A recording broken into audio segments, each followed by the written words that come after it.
자, 2018년도 11월 15일 코인업TV 2부 방송 진행하도록 하겠습니다. 자, 1부 방송에 이어서 2부 방송도 제가 담당을 하고 있습니다. 자, 2부 방송에서는 1부 방송에서 언급드린 것처럼 현재 코인 시장을 강타하고 있는 하락의 배경과 그리고 추세, 차트 분석을 통해 살펴보고 대응 방법에 대해서 한번 이야기해 보도록 하겠습니다.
자, 지금 보시는 차트가 이제 비트코인의 4시간 봉 기준으로 봤을 때 차트입니다.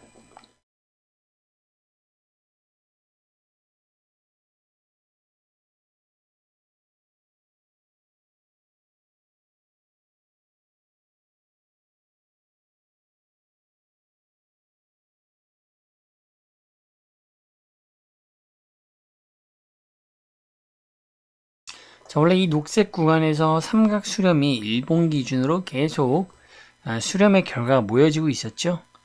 그래서 결과는 언제나 삼각 수렴의 결과는 극단적인 상방과 극단적인 하방으로 나뉘는데 이전 분석들을 통해서 그리고 많은 전문가들이 수렴의 결과는 상방으로 갈 것으로 예상을 했지만 저 역시도 그렇고 이 추세가 바뀌는 하락 지점에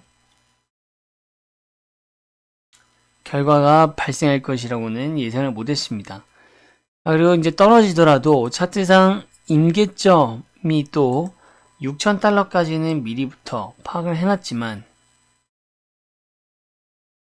임계점이었던 6,000달러까지 깰 정도로 굉장히 많은 거래량이 하락으로 갔었죠.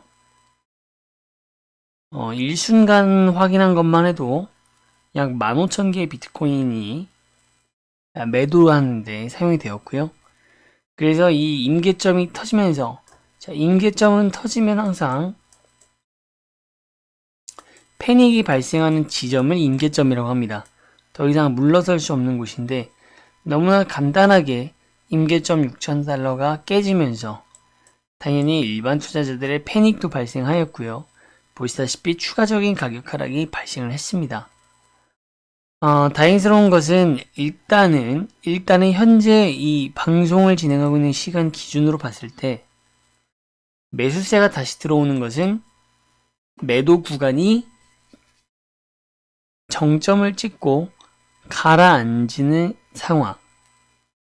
즉 매도 구간에 접어들었는데 이 매도 구간도 항상 시장의 원리에 의해서 늘 지속될 수는 없다. 매도 구간이 있으면 매수 구간이 있으면 매도 구간이 이게 자연스러운 시장 상황인데 여기서 중요하게 봐야 될 것은 여러 가지가 있지만 하락 배경 이유입니다. 왜 그러면 삼각수렴의 결과가 예상과 다르게 7,000달러를 향해서 가는 것이 아니고 임계점을 향해서 떨어졌을까? 그리고 임계점마저도 깨지면서 최저점인 5,600달러까지 떨어질 수 있었을 것인가? 자, 그것은 차트 분석과 그 다음에 기존의 추세, 안정적으로 길을 모아가던 추세에 문제가 있었던 것인가? 결론부터 말씀드리면 추세 상황에는 문제가 전혀 없었고요. 추세 분석이 잘못됐거나 거기에서 힌트를 얻을 수 있는 하락이 아니라 외부적인 요인, 환경적 요인, 물리적 요인에 의해서 하락을 하게 되었다. 첫 번째 이유가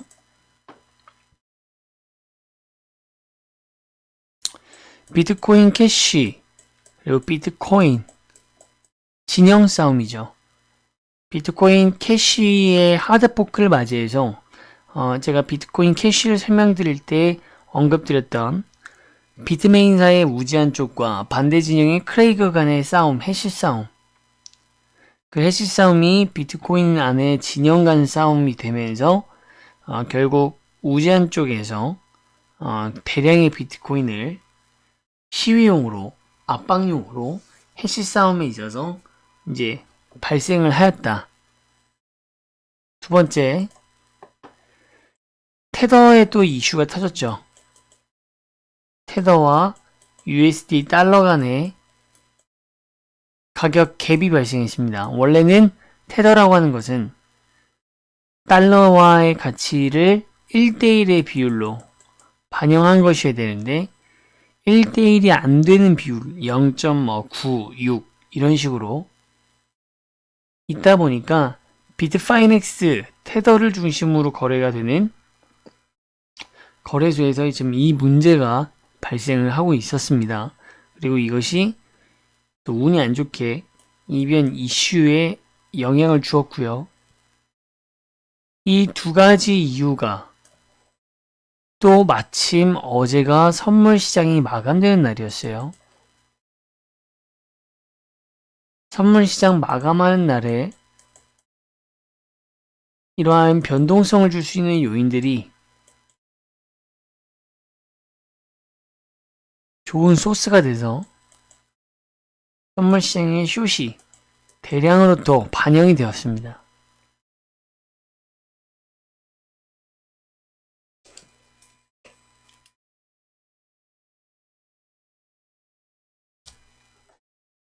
그러니까 이러한 것들이 연쇄적으로 터져서 가격이 하락을 하였다는 것이고요.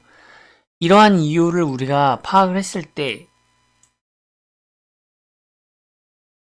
추세에 영향이 있는 건가를 한번 생각을 해보셔야 됩니다. 물론 가격은 여러분들이 보유하고 있는 코인들의 가격은 또 엄청나게 갑자기 또 뭐지 싶을 정도로 가격이 하락했을 수 있지만 눈에 보이는 가격과 그 가격이 주는 함정에 대한 제가 얘기를 하면서 추세 매매가 중요한 이유를 제가 말씀드렸었죠. 여기에 대한 답을 드리기 전에 한번 감을 잡아보세요. 여러분들 스스로가 이래서 하락했구나. 원래 분석은 이런 분석이었는데 왜 이 분석대로 안 갔을까? 이래서 떨어졌구나. 그러면 이러한 이유들로 떨어졌다면 과연 기존의 추세는 이어질 수 있는 것인가? 아니면 추세가 바뀐 것일까?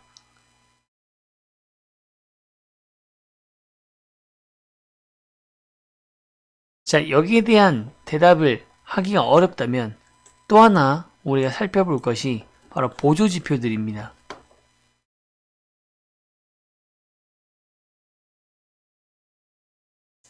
오늘은 시간이 허락을 하면 여유가 있으면 보조지표를 살펴보겠지만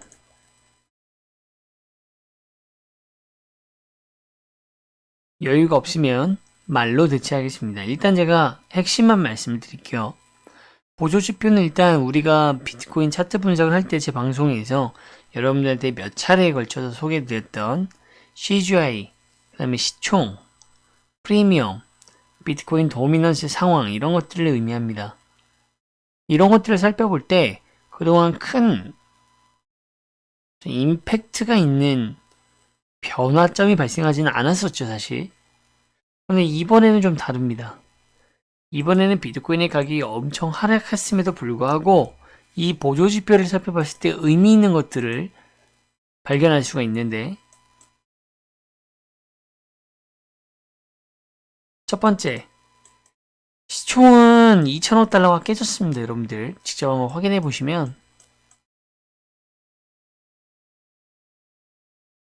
제가 항상 2천억 달러가 최소치라고 말씀드렸는데 엄청난 하락으로 인해서 이 시총 2천억 달러도 깨져버렸다.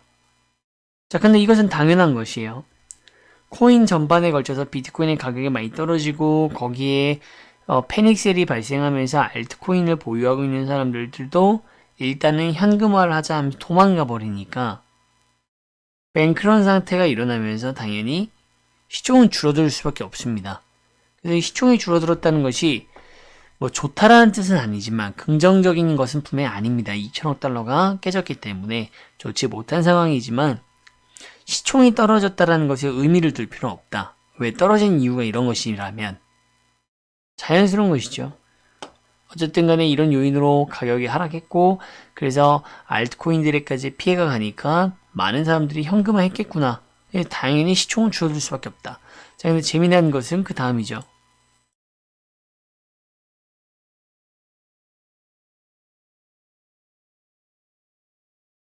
CGI 포인트.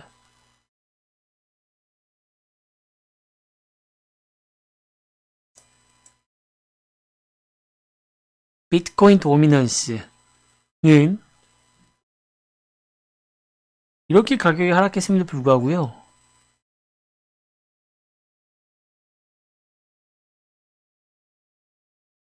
변화가 거의 없었습니다. 종전의 포인트 지수를 그대로 유지하고 있는 거예요. 더 쉽게 말씀드리면 주식으로 치면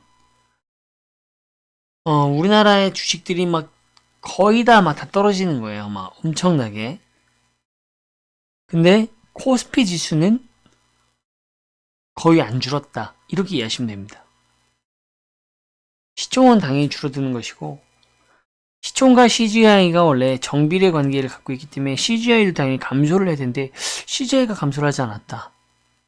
그리고 이들과는 또 반비례 관계를 갖고 있는 비트코인 도미넌스는 52%를 유지하고 있더라. 늘어나지 않았다는. 이게 뭘까요?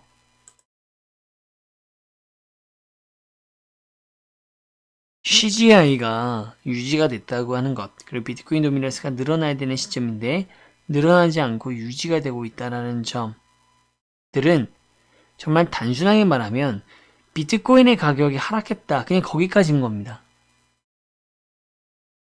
그래서 이 하락의 원인이 추세가 잘못 파악한 곳에 있다거나 추세가 갑자기 시장의 반응이 대하락장의 연장선상으로 시작되는 것, 뭐 이런 것들이 아니라고요. 가격은 6,000달러를 박살내고 초저점을 갱신했고 많은 알트코인들이 지금 박살이 났지만 그것은 가격이고요. 가격이 하락했을 뿐이지 코인 시장의 건전성이라든가 인프라가 무너지지 않았다라는 겁니다. 그 이유가 다시 또 뭐다? 이런 이유이기 때문에 반복되는 것이죠. 즉 추세는 바뀌지 않았다라는 겁니다, 여러분들. 당장 올해 연말까지 제가 대상승장이라고는 한 번도 표현한 적이 없고 다른 사람들이 말하는 대상승장에 동의하지 않고 그냥 반등장, 즉 회복장은 연출될 거라고 말씀을 드렸고 거기에 따라서 단타적 접근이 좋지 장투적인 접근은 효율성이 떨어진다고도 말씀을 드렸어요. 그러한 추세가 올 것이라고 하는 것에 대해서는 여전히 이견이 없다. 추세가 이제 끝났다. 코인이 지금부터 시작해서 막 또 3천 또 이렇게 되면 또 각종 퍼드가 발생을 하는데 3,000달러까지 깨질 것이다. 전혀 가능성이 없는 이야기입니다, 여러분들. 만약에 지금부터 계단식 하락이 또 발생을 해서 시장이 완전히 초토화를 시킨다. 지금도 많이 엄청나게 떨어진 거지만 초토화가 된다고 하더라도요. 떨어질 수 있는 가격의 한도선은 3K 이런 것이 아닙니다. 4,000달러 후반대죠. 그 이유는 바로 거기가 작년에 비트코인이 본격적으로 상승하기 시작한 일본 기준의 스타트 지점, 즉 쌍저점이 형성되는 지점입니다. 쌍저점, 저점을 2번 찍으면 반등을 한다는 패턴이죠. 그 쌍저점까지 떨어질 수 있는 거겠죠. 이론적으로. 그러나 지금 가능성 정말 낮습니다. 6,000달러도 깨질 거라고 하지 않았지만 깨졌습니다만 그것이 시장의 추세를 잘못 읽어서 발생한 것이 아니라 외부에죠. 여러분들이 조금 더 관심이 있으시거나 이해가 잘 안 되신다면 지금 굉장히 커뮤니티의 내용은 이미 많이 퍼져 있기 때문에 우지한 쪽과 크레이그 쪽의 싸움에 대해서만 검색을 해보셔도 지금 이게 왜 그 진영 간의 싸움과 관련이 있느냐, 왜 다른 보조 지표들은 문제가 없는데 왜 가격만 떨어졌을까가 답이 나옵니다. 그냥 비트코인만 던졌기 때문이에요. 시장의 움직임과 상관없이. 시장의 추세는 절대 대하락으로 가는 것이 아니었는데 누군가에 의해서 그냥 비트코인이 갑자기 엄청 일순간에 이유 없이, 이유가 있다면 던진 사람한테, 던진 주체한테만 적용되는 이유에 의해서 대량의 비트코인들이 청산되었다. 자, 여기까지 설명을 드렸고요. 그럼에도 불구하고 다음 방향들은 갑자기 좋아질 수는 없습니다. 어쨌든 간에 여러분들과 같은 대부분의 투자자들은요, 이런 추세적인 것보다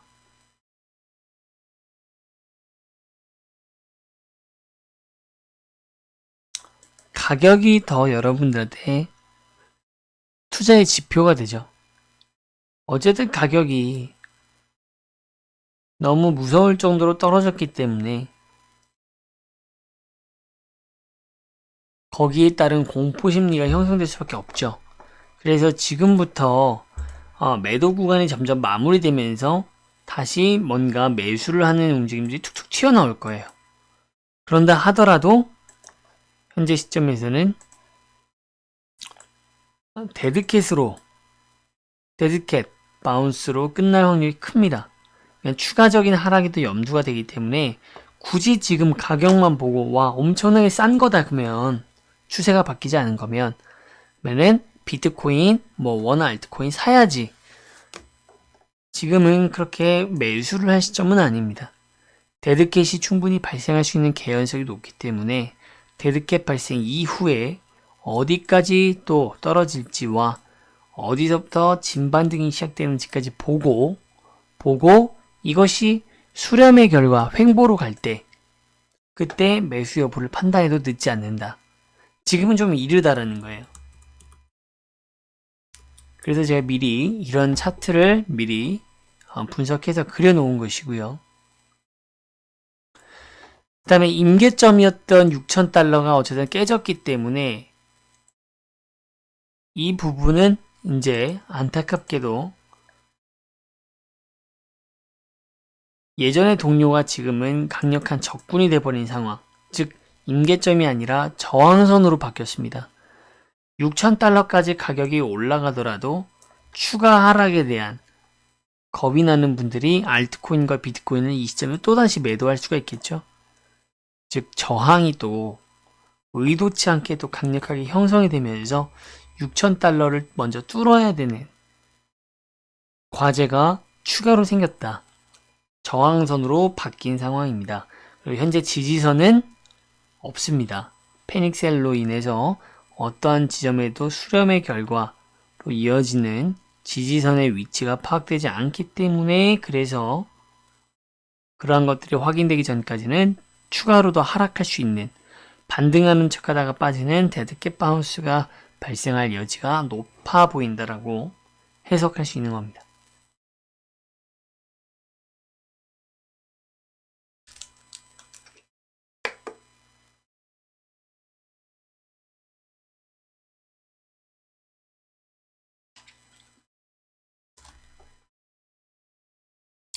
자, 그래서 우리가 지금 당장 할 수 있는 것은 무엇이 있느냐? 총 3가지인데, 첫 번째.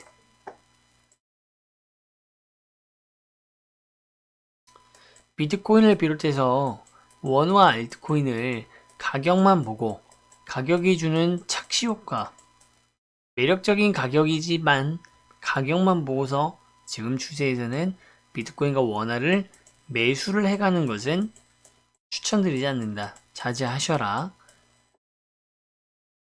자, 두 번째. 비트코인이 어쨌든 박살이 나버렸기 때문에 이것을 리스크를 관리하기 위해서 BTC 마켓, 즉 다시 사토시 마켓에 여러분들이 보유하고 있던 비트코인과 이더리움을 활용하는 방법. 그래서 최소한 개수라도 늘려서 추세가 바뀌지 않았다면 다시 6,000달러부터 시작해서 올라갈 것이기 때문에 그 회복을 대비해서 비트코인의 개수를 늘리는 것을 지금 다시 시작하셔도 좋습니다. 그래서 사토시 마켓을 제가 이따가 업비트를 들어가 보겠지만 사토시 마켓에서 수익들이 막 발생하는 이유는 이와 같은 지금 시장의 분위기가 반영되고 있기 때문에 사토시 마켓은 원화 알트코인들의 가격이 막 박살이 나도 20%, 10%, 몇 프로 이렇게 수익이 나고 있다는 겁니다. 세 번째는 BTC 비트코인의 하락이 분명히 덱스와 캡 같은 코인에도 영향을 준 것은 사실이지만 일시적이고요. 몇몇 메이저 거래소가 아니라 몇몇 중소형 거래소의 특정 코인들은요, 여전히 수익률을 낼 수 있는 탈비트와 움직임을 보일 것이기 때문에 이런 코인들은 지금부터도 관심을 갖고 매수를 하셔도 좋다. 요 세 가지가 현재 우리가 취할 수 있는 센텐스입니다.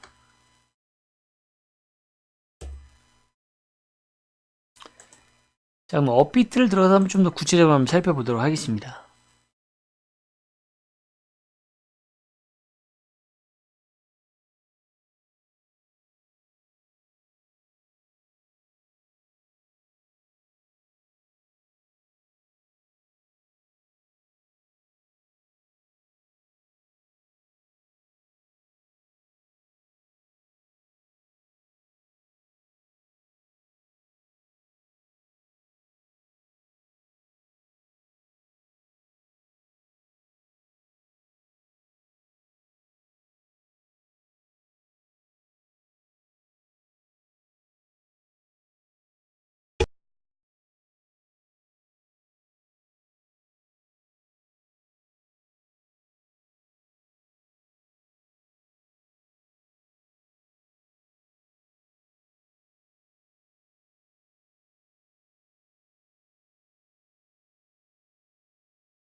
자, 보시면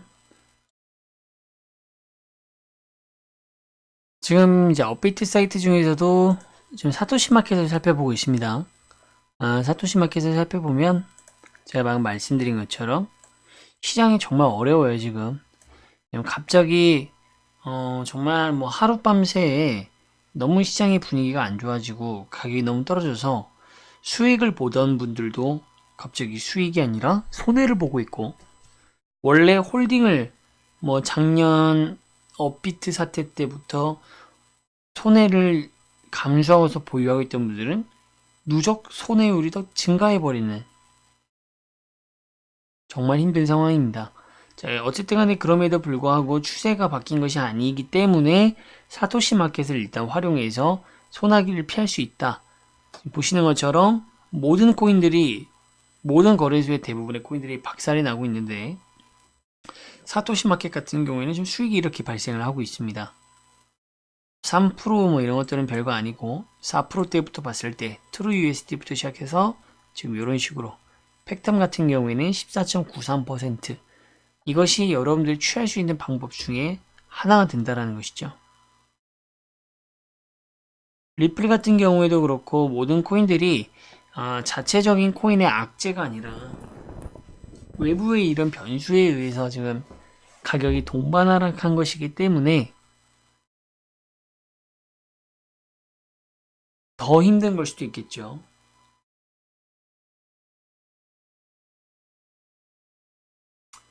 그렇지만 여러분들께서 정확하게 가격에만 몰두하지 마시고 추세에 더욱더 접근을 하시고, 이 방향, 즉 올해까지 하는 게, 올해까지도 여러분이 트레이딩을 할 거라면, 앞으로도 트레이딩을 할 거라면, 코인 시장이 제도권 작업이 거의 완성형으로 들어가기 전까지는 이런 투기적 성질, 그리고 투기적 성질이 발생하는 것은 그냥 일부 자극적인 이슈만으로도 가격이 변동되고, 특정 소수 집단에 의해서, 그리고 비트코인이라고 하는 것이 아무리 대장주여도, 상징적이어도 그것의 등락에 따라서 다른 알트코인들이 움직인다는 것 자체가 그만큼 이 시장이 얼마나 불안정하고 투기적 성질이 남아있는가를 반증하는 것이기도 하거든요. 그래서 아직 갈 길이 멀지만 그것을 바꾸어 생각해 보면 여전히 이 시장에 기회가 많이 있다는 뜻이기도 하고, 나아가서 이번 하락은 정말 그런 잘못된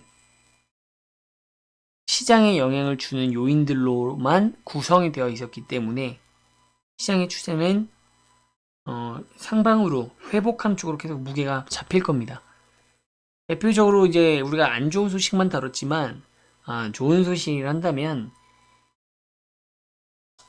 며칠 전이죠. 또 IMF 쪽에서, 또 IMF 총재가 몇 번 언급한 적은 있었습니다만, IMF 총재가 정말 이 가상화폐, 암호화폐의 편의성, 아니면 장점, 이런 것들을 언급을 했단 말이죠.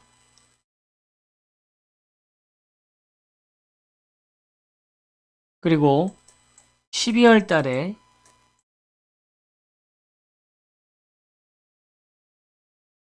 벡트 출시, 벡트 거래소의 출시가 또 예정이 되어 있죠. 벡트는 어디서 만든 겁니까? 벡트? 처음 들어보신 분들도 있겠지만, 벡트가 중요한 게 아니라 투자하는 회사들이 중요한데, 여러분 다 알고 있는 회사들입니다. 마이크로소프트라든가, 그 마이크로소프트, 그리고 스타벅스, 바로 그 스타벅스 등등, 우리가 다 알고 있는 다국적 글로벌 기업들이 투자를 직접 참여한 굉장히 지금 유명한 거래소가 또 나와요.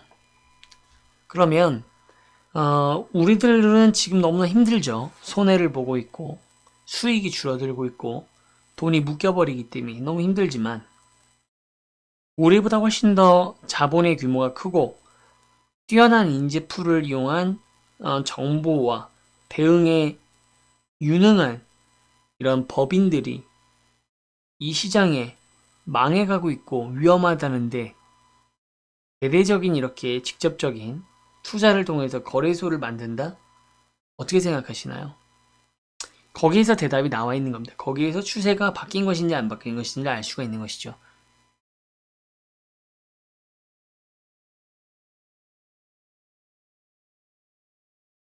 이 시장에 충분히 후발주자로 들어왔음에도 불구하고 분명히 ETF의 승인 결과가 아직 남아있고요. 비트코인의 제도화 작업과 일부 알트코인들의 리플과 스텔라 등 일부 알트코인들의 실생화와의 더 다양화, 본격화 이런 것들이 분명히 남아있고 추세가 그래서 변하지 않았기 때문에 지금의 일시적인 싸움은 물론 갑자기 내일부터 가격이 다시 막 올라가거나 이러진 못하겠죠. 아까 차트 분석에서 말씀드린 것처럼 이미 기세가 꺾였기 때문에 심리가 얼어붙어서 반등세가 이제 매도 구간이 얕아지면서 누군가가 사기 시작할 겁니다.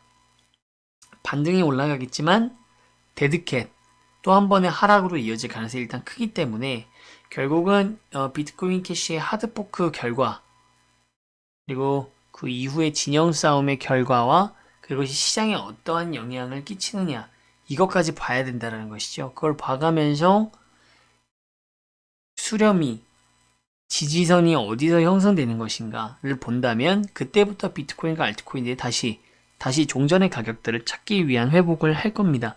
그리고 12월 남아있는 짧은 기간 동안에 벡트라든가 업비트의 신규 재개라든가 이러한 내용들 우리나라 정부의 움직임 이런 것들이 이제 복합적으로 맞물리면서 잠깐의 반등장이 발생할 것이다. 그리고 나서 내년 초에 다시 한번 ETF와 관련해서 각종 퍼드가 발생하면서 가격이 또 1, 2월 달에는 또 하락할 수가 있겠죠. 딱 거기까지 보여지고 있고 거기에 맞춰서 움직이고 있는 것이고 예상보다 너무나 많은 비트코인이 한 번에 매도가 되면서 6,000달러까지 깨진 것은 예상하지 못했지만 추세가 이렇게 흘러가고 있고 여기에 맞춰서 대응을 어떻게 하면 된다는 것까지 말씀을 드렸기 때문에 변화하지 않은 이 추세의 방향성을 신뢰하신다면 또 신뢰하시고 여러분들이 대응해 가신다면 충분히 또 올해에도 승리로 투자를 마감을 지을 수 있다는 것을 분명하게 말씀을 드립니다. 자, 이것으로 일단 오늘의 1부, 2부 방송은 마무리하도록 하겠고요. 당분간은 이제 또 오늘 못 살펴봤던 보조지표에 대한 내용을 내일 다시 한번 해석과 함께 한번 살펴보도록 하겠고 비트코인의 움직임에 집중을 할 수밖에 없는 상황이 되어버렸습니다. 그래서 다시 비트코인 중심으로 그리고 다시 각자의 노선을 찾는 코인들이 있다면 그 코인들을 중심으로 해서 방송 강의를 꾸려보도록 하겠습니다. 자, 저는 1부, 2부 방송을 추세 매매를 담당한 코인업TV의 정재민이었습니다. 자, 다들 고생하셨습니다.